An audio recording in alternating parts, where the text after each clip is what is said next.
karena keteledoran seorang ayah pada keluarganya. Ditambah dengan kesibukannya bermain Facebook dalam waktu yang cukup lama, sang ibu menjadi khawatir karena kedua anaknya menjadi tidak terawat. Lalu sang ibu meminta kepada sang ayah agar ketika sedang menghadap laptop, agar sesekali meluangkan waktunya untuk kedua anaknya.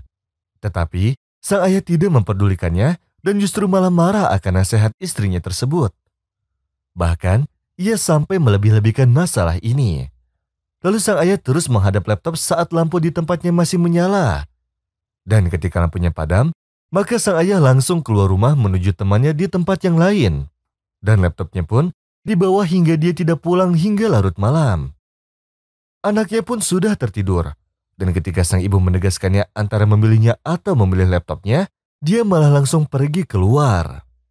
أفرأيت من اتخذ إلهه هواه وأضله الله على علم وختم على سمعه وقلبه وجعل على بصره غشاوة فمن يهديه من بعد الله أفلا تذكرون.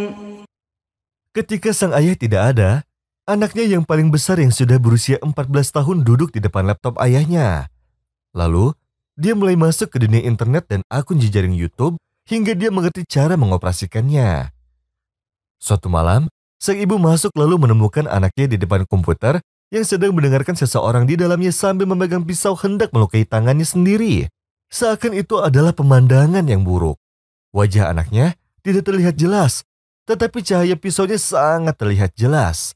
Dan suara orang asing dalam video tersebut mengajaknya bicara dengan bahasa Inggris. Lalu sang ibu pun bergegas menghentikannya sambil berteriak dengan bertanya-tanya apa yang terjadi. Dan setelah mengambil pisau tersebut, lalu lampu ruangan tersebut menjadi terang. Lalu air mata sang ibu pun bergelinangan, di mana ia selalu mengingat raut wajah orang tersebut sebelum jaringan internet tersebut hilang. Sang ibu mencoba agar anaknya menjelaskan kejadian tersebut, tetapi sang ibu tidak mendapatkan jawabannya. Lalu, sang ibu pun pergi membawa anaknya ke psikolog. Lalu, dia mengetahui bahwa anaknya mengenal orang-orang yang dikenal sebagai perusak atau pencuci otak melalui internet. Bahkan kasus di negara lain, banyak orang yang sampai bunuh diri. Dan hampir saja oknum pengguna internet tersebut menarik dan menjerumuskan anaknya. Setelah sang ayah tahu dengan keadaan anaknya, lalu dia kembali dan meminta maaf kepada istrinya. Lalu ia memeluk anaknya yang telah selamat dari kejadian tersebut. فإذا جاءت الطامة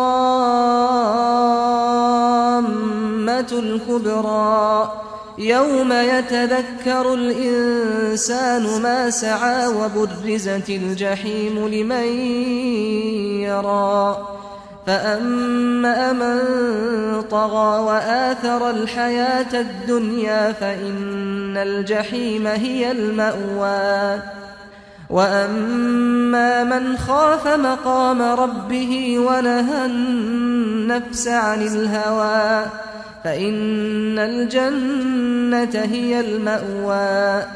Sebagian besar masalah hidup yang paling utama adalah sebuah keuangan.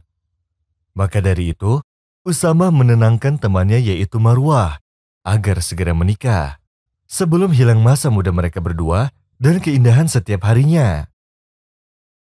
Lalu Usama memperindah ucapannya bahwa dia mempunyai rumah warisan keluarganya. Tetapi ada sebagian yang harus diurusnya ke hakim terkait dengan warisannya. Hukum tersebut masih dalam proses. Hanya saja, semua itu tinggal masalah waktu saja. Karena berurusan dengan hakim sendiri membutuhkan waktu yang cukup lama. Dan jika permasalahan itu diselesaikan, maka Usama akan mendapatkan 100.000 pound. Dan dia akan membelikan calonnya apartemen yang baru atas namanya. Lalu Marwah pun melihat matanya yang menyeratkan seakan dia sangat jujur. Dan Marwah pun mulai mencintainya. Hingga akhirnya mereka pun menikah. Mereka pun sudah 1 tahun tinggal bersama. Hingga akhirnya permasalahan warisannya sudah selesai. Ternyata ucapan Usama pun tidak benar dan dia tidak mendapatkan apa-apa. Maka dari itu, Usama memberitahu istrinya dengan apa yang terjadi. Lalu dia akan membubarkan hubungan pernikahan mereka. Karena dia tidak mempunyai apapun kecuali sedikit makanan.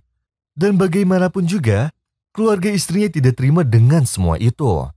Dan karena keperawanannya sudah direnggut oleh Usama, kemudian Marwah pun menuntut Usama agar mengganti rugi. Lalu mereka berdua pun berpisah. Lalu setelah itu ada salah satu sahabat kerabatnya yang ingin menikahi Marwah. Lalu Marwah pun menghubungi suami pertamanya agar memenuhi janjinya untuk mengganti rugi. Tetapi Usama malah menghindar darinya. Lalu Marwah pun meminta temannya agar menemaninya. Lalu mereka berdua pergi ke dokter tetapi di lain waktu kerjanya yang bukan resmi. Dan di sanalah Marwah dikejutkan dengan apa yang belum pernah terfikirkan olehnya. Yang mana sang dokter tidak mempunyai pengalaman yang baik.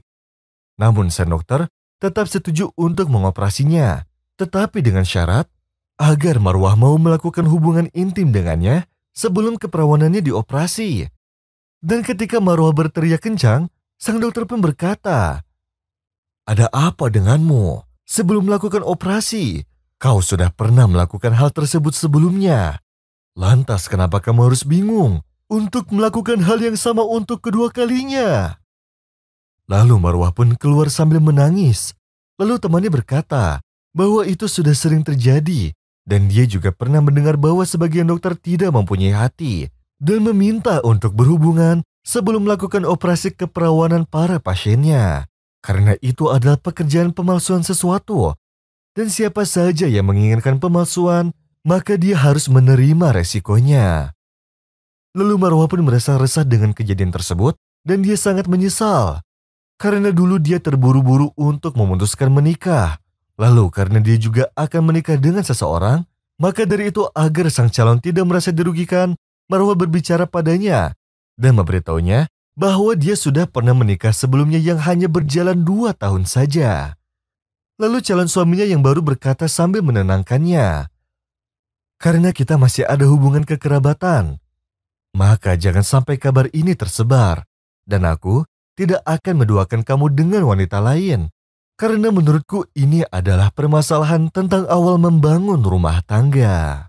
ولا تحسبن الله غافلا عما يعمل الظالمون إنما يؤخرهم ليوم تشخص فيه الأبصار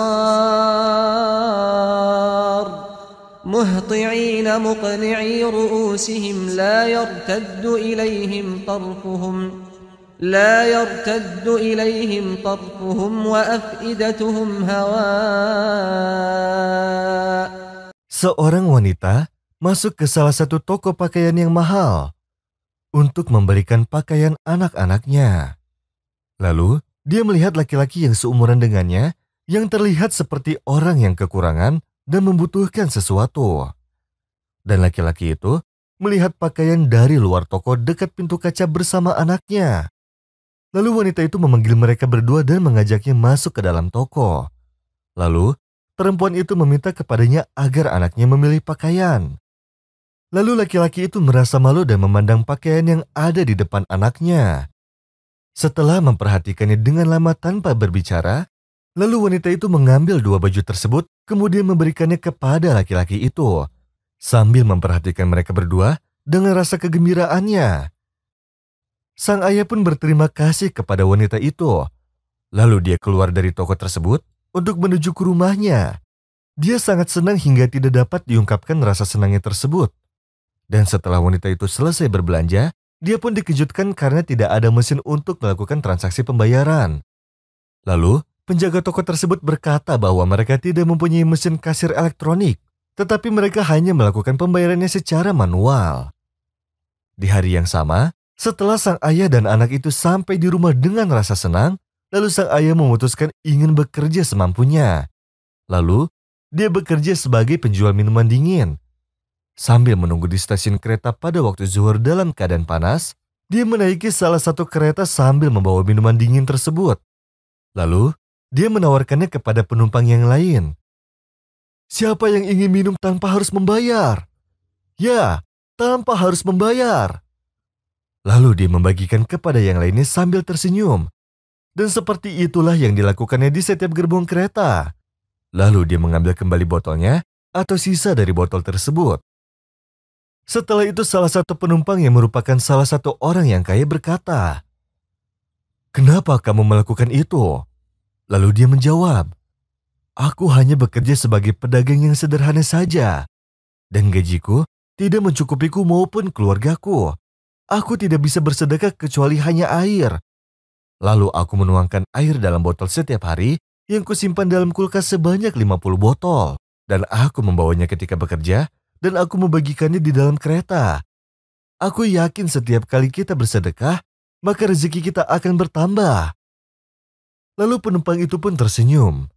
Lalu, dia memberi nomor ponselnya kepada laki-laki itu. Kemudian dia berkata, "Aku tunggu sampai kamu menghubungiku. Aku sudah memutuskan untuk merekrutmu dengan gaji yang lebih tinggi, karena kamu dapat dipercaya dalam menjaga hartaku, dan kamu akan menjaganya di setiap kali bertransaksi." Lalu sang ayah itu pun merasa sangat senang. Lalu dia mendoakan penumpang itu agar mendapatkan keberkahan. Lalu dia kembali ke rumah dengan rasa bahagia yang tidak dapat diungkapkan.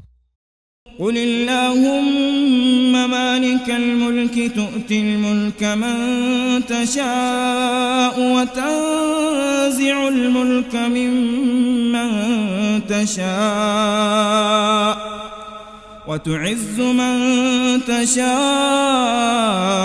وتذل من تشاء بيدك الخير إنك على كل شيء قدير تولج الليل في النهار وتولج النهار في الليل وتخرج الحي من الميت وتخرج الميت من الحي وترزق من تشاء بغير حساب